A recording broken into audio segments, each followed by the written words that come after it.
So Rob Mccracken, back at Wembley, not perhaps the opponent that everyone wanted, but perhaps the toughest test of his career so far. How do you sort of assess Alexander Povetkin? Yeah, I mean, Klitschko was obviously the toughest test, and certainly Povetkin is the next toughest test.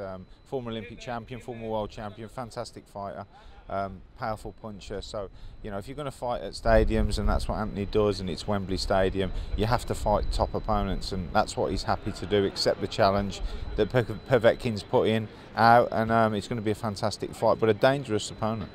From the outside looking in, it seemed that the Wilder fight sort of fell apart reasonably late, but at what point were you aware that it's going to be Povetkin this year and Wilder at best next year? Well, I always had a mind on Povetkin as well, because he's the mandatory challenger for Anthony for his title. So, you know, if the Wilder fight was able to be done in that time frame, then Povetkin he'd have been ordered to fight him immediately after Wilder. So, you know, with the negotiations dragging on with the Wilder fight, then, you know, Anthony's accepted the challenge of Povetkin, a dangerous challenge, a very, very good fight. I only ever lost to Klitschko.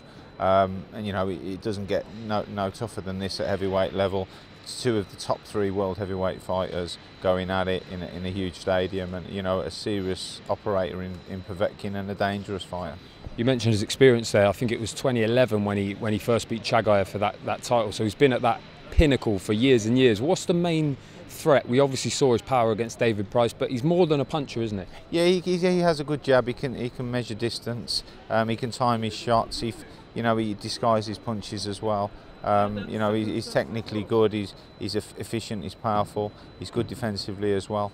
But you know, you have to fight these opponents at this level. Anthony's the world heavyweight champion. He wants to prove himself the legitimate heavyweight champion and the #1. And you have to beat people like Povetkin to do that. Just finally, will be his 4th stadium fight in a row. So it's getting normal, perhaps the wrong word, but he's certainly getting accustomed to it. Do you think that's going to be a factor? The experience that he has in these huge occasions against Povetkin, who perhaps hasn't had it at this level?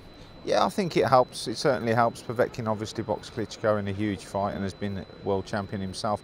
But I don't think anything ever prepares you for actually fighting. You're going into the unknown every time, and yeah, it can be a little bit more calmer, and the build-up, and you know what you face in the changing room. You know, a trip, a journey to the venue on the night, and the warm-up and whatever. But nothing prepares you for fighting mentally. You have to be mentally very strong, and it's into the unknown again for both fighters. But certainly we feel Anthony's better placed.